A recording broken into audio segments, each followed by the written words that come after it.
Alors, voici une vidéo maintenant pour les quatrièmes. Donc pour les quatrièmes, la programmation a changé.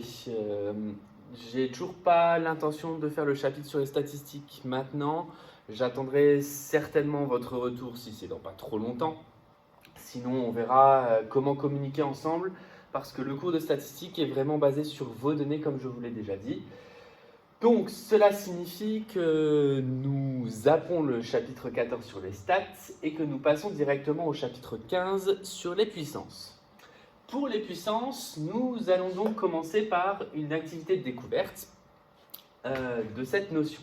Alors, cette notion, vous l'avez déjà vue avec le calcul notamment de carré dans le théorème de Pythagore, puisque le carré, c'est ce qu'on appelle aussi la puissance 2.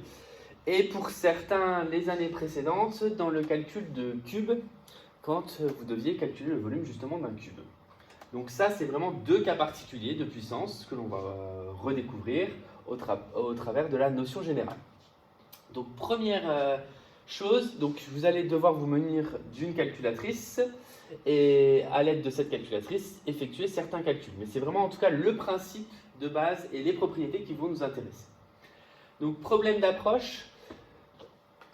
Je lis. Donc, Monsieur B a 7 élèves préférés. 7, c'était choisi avant que tout se passe, notamment sur les défilés sur 7, mais ce n'est pas un hasard. Le 7, petite référence au 4D, c'est évidemment le meilleur chiffre que l'on puisse faire. Donc, Monsieur B a 7 élèves préférés. Je ne les citerai pas pour ne pas faire de jaloux.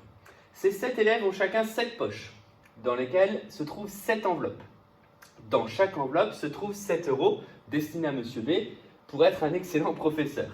Donc donc la question que je vous pose, c'est combien d'argent va percevoir Monsieur B, puisque évidemment, ces 7 élèves préférés vont vider chacun leurs 7 poches, les 7 enveloppes et les 7 euros à chaque fois, ce qui va donner du coup un certain calcul. Donc l'objectif de cette question, c'est savoir donner le résultat sous forme de calcul, c'est-à-dire ne pas nous donner la valeur, mais quel calcul on doit faire pour trouver la réponse.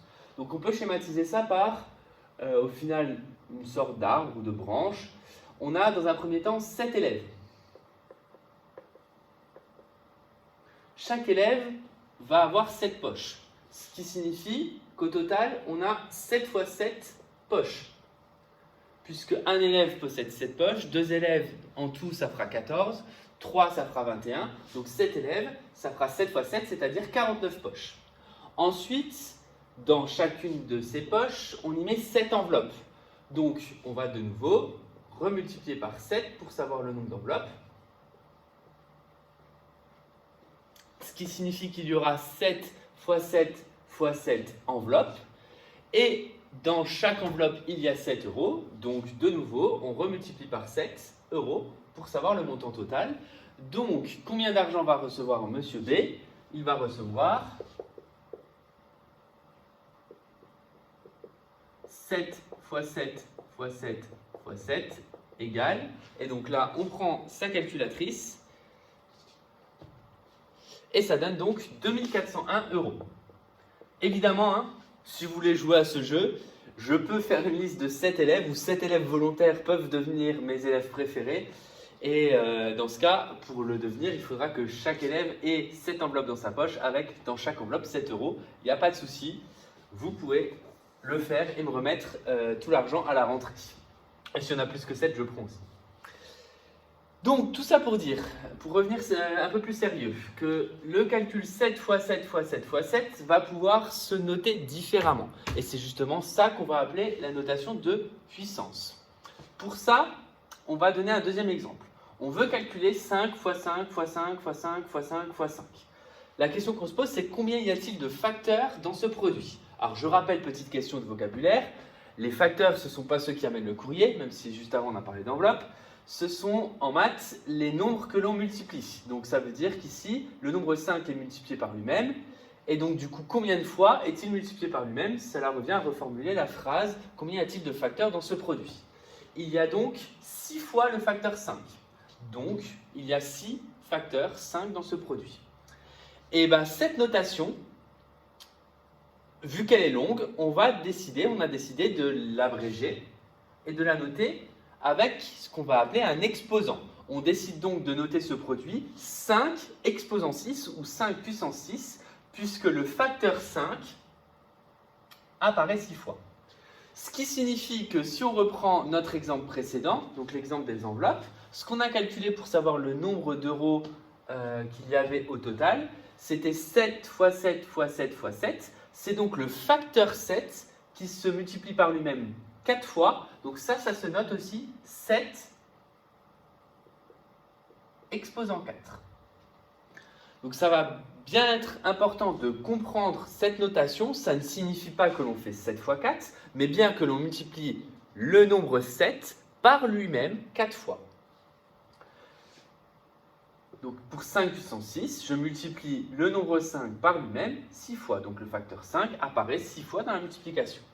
Comment peut-on du coup calculer 2 fois 2 fois 2 fois 2 fois 2 fois 2 fois 2 fois 2 fois 2 fois 2 Il suffit de savoir combien il y a de facteurs 2. Donc ça sera 2 puissance. Là on calcule, donc c'est 1, 2, 3, 4, 5, 6, 7, 8, 9, 10. Donc 2 puissance 10. Et à la place de multiplier 2 par lui-même 10 fois, qui devient un calcul lourd, où on risque d'en oublier un ou d'en rajouter un en trop, on peut utiliser la calculatrice. Pour utiliser la calculatrice, donc là je n'ai malheureusement qu'un seul modèle en classe, j'aurais eu les deux modèles, je n'ai que ce modèle-là. Mais globalement les touches se ressemblent. Alors ça c'est plus les anciens modèles. Ici vous voyez d'ailleurs c'est même pas la touche là, donc c'est possible que ça soit la touche sur les calculatrices vertes, c'est-à-dire sur les Casio.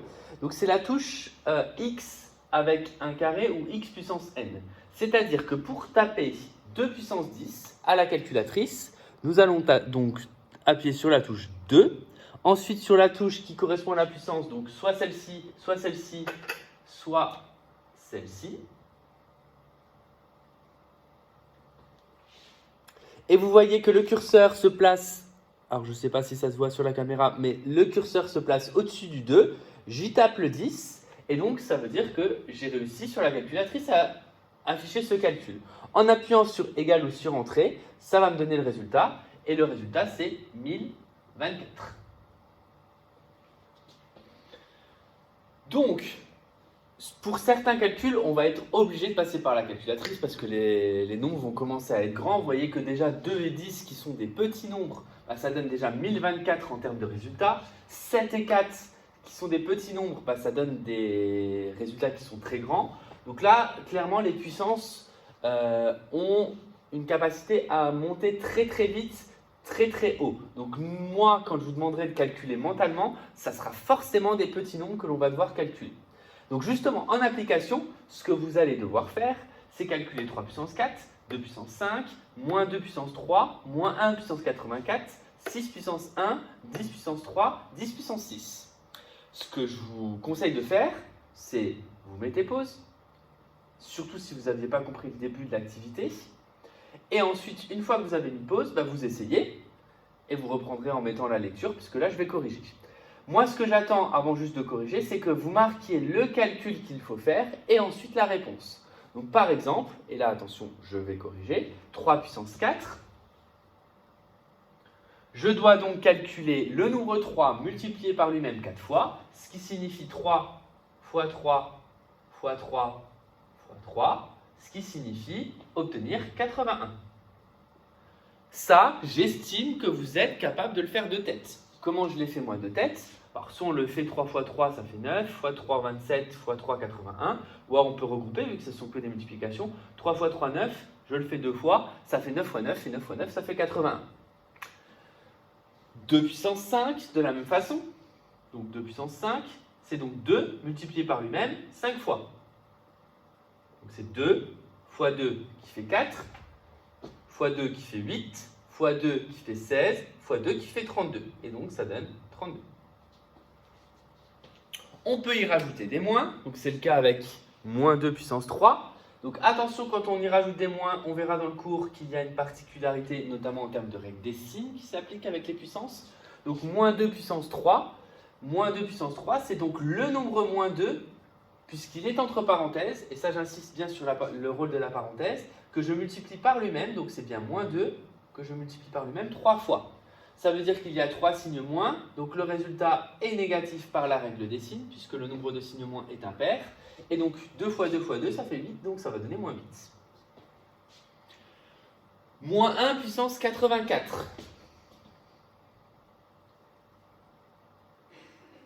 Évidemment là, je ne vais pas m'amuser à écrire les 84 nombres moins 1. Donc je vais commencer par écrire moins 1, multiplié par moins 1, multiplié par moins 1, multiplié, 3 petits points. Si ça vous amuse, vous les notez 84 fois, multiplié par moins 1.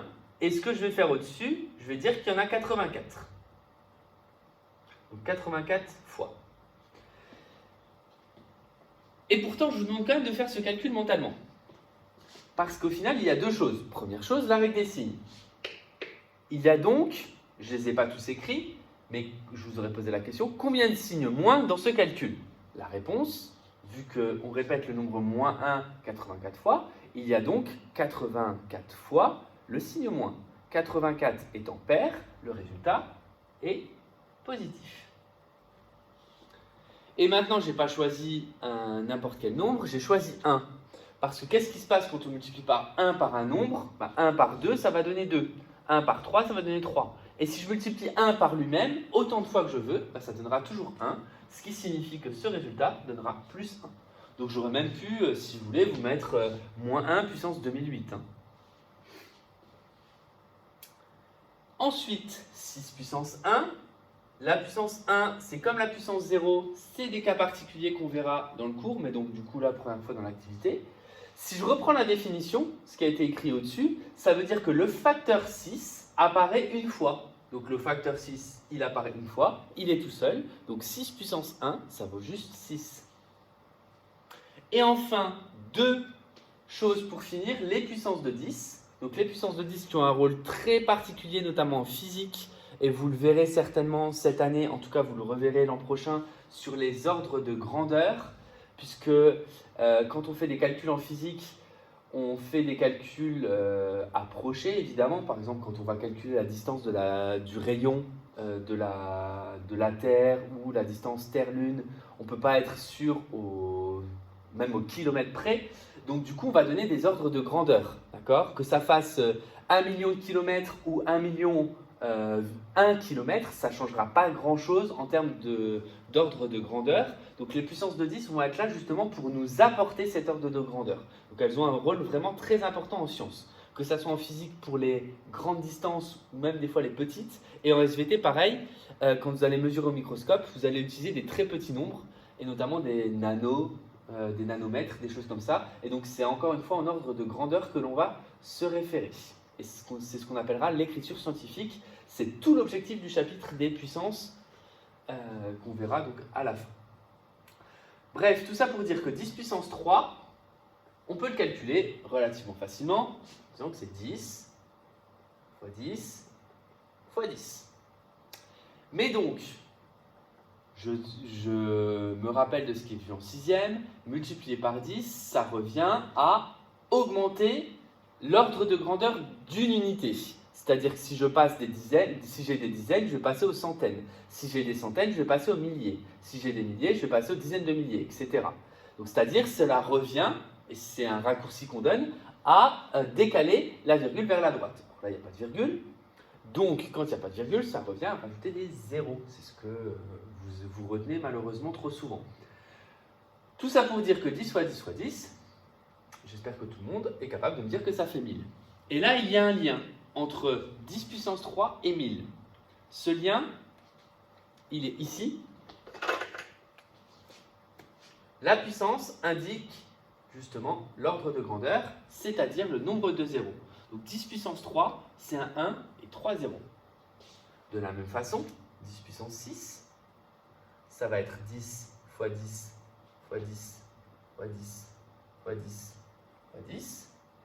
Et donc ça, si je le calcule, ça me donne 1 million, c'est-à-dire un 1 et 6 zéros. Évidemment, ce que je suis en train de vous dire là, ce n'est pas mathématique. Mais c'est important à retenir, c'est ce qu'on va appeler une des propriétés des puissances de 10 qu'il faudra absolument retenir. Donc là, Voilà pour la première partie des puissances en termes d'activité et de définition. Nous allons ensuite passer dans le cours pour renoter et revoir des exemples sur cette notion.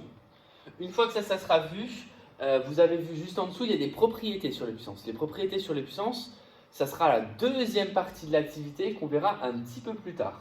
Donc là, dans un premier temps, je vais vous demander de chercher cette première chose. Ensuite, à l'aide de cette activité et des exemples-là corrigés, ce que je vais vous demander, c'est de compléter la première partie du cours. Donc la première partie du cours où il va y avoir quelques cas particuliers quand même à voir. Mais sinon, ce ne sont que des choses comme ça à retenir. Donc si vous avez bien compris ce paragraphe-là, normalement ça ne devrait pas poser de problème. On fera des exercices dessus. Puis on s'attaquera à une autre définition avant de s'attaquer donc à la deuxième partie de l'activité sur les propriétés.